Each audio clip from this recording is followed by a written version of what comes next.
আজকের ভিডিওতে আমি আপনাদের দেখাবো যে কিভাবে আপনারা আপনাদের ফেসবুক আইডির পাসওয়ার্ড দেখবেন। ফেসবুক আইডির পাসওয়ার্ড দেখার জন্য আপনারা আপনাদের ফোন থেকে জিমেইল অ্যাপ্লিকেশনটি ওপেন করবেন। জিমেইল অ্যাপ্লিকেশন ওপেন করার পরে এইবার আপনারা বাঁদিকে এখানে ৩ টে লাইন দেখতে পাবেন। তো আপনি ৩ টে লাইনে ক্লিক করবেন।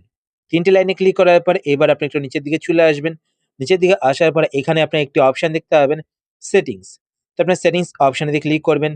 সেটিংসে ক্লিক করার পরে এবার আপনাদের ফোনে যতগুলো জিমেইল আইডি লগইন করা থাকবে সমস্ত জিমেইল আইডিগুলো এখানে দেখতে পাবেন।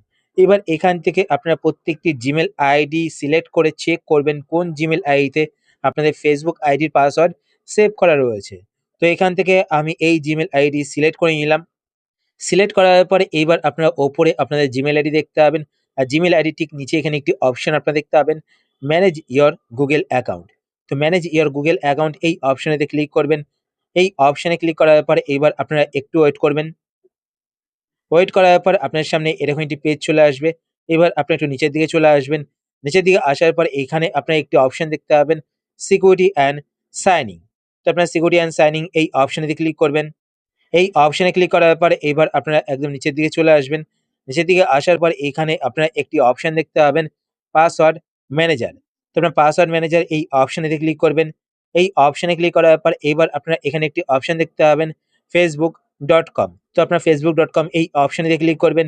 এই অপশনে ক্লিক করার পরে এখানে আপনাদের ফোনের লক স্ক্রিন পাসওয়ার্ড দিতে হবে। তো আপনারা আপনাদের ফোনের লক স্ক্রিন পাসওয়ার্ডটি এখানে দিয়ে দেবেন। পাসওয়ার্ড দেওয়ার পর এবার এখানে আপনারা দেখতে পাবেন আপনাদের ফেসবুক আইডি এবং ফেসবুক আইডির পাসওয়ার্ড। তো ওপরে এখানে আইডি দেখতে পাবেন আর তার নিচে এখানে আপনার পাসওয়ার্ড দেখতে পাবেন। তো পাসওয়ার্ডটিকে দেখার জন্য এখানে আই বাটনে ক্লিক করবেন। আই বাটনে ক্লিক করে আপনার পাসওয়ার্ডটিকে দেখতে পাবেন এবং পাশে কপি বাটন দেখতে পাচ্ছেন। কপি বাটনে ক্লিক করে পাসওয়ার্ডটিকে কপি করতে পারেন। তো নিচের দিকে এখানে দেখতে পাচ্ছেন আমার আরো ২ টো কিন্তু ফেসবুক আইডি এবং পাসওয়ার্ড সেভ করা রয়েছে। তো এইভাবে কিন্তু আপনারা প্রত্যেকটি জিমেইল আইডি সিলেক্ট করে চেক করবেন কোন জিমেইল আইডিতে আপনাদের ফেসবুক আইডি এবং আইডির পাসওয়ার্ড সেভ করা রয়েছে। তো এইভাবে কিন্তু আপনারা আপনাদের ফেসবুক আইডির পাসওয়ার্ড দেখতে পারেন। আশা করছি আজকের ভিডিও আপনাদের হেল্পফুল হয়েছে। যদি হেল্পফুল হয়ে থাকে তাহলে অবশ্যই লাইক করে দেবেন। আর আপনারা যদি এই চ্যানেলে নতুন হয়ে থাকেন তো চ্যানেলটিকে সাবস্ক্রাইব করে পাশে বেল আইকনটি কল করে রাখবেন এরকম নতুন, নতুন ইন্টারেস্টিং ভিডিও নোটিফিকেশন পেতে। তো আজকের মতো এই পর্যন্তই। আবার দেখা হবে আপনার সাথে নতুন একটি ভিডিওতে। তো টাটা, সবাই ভালো থাকবেন।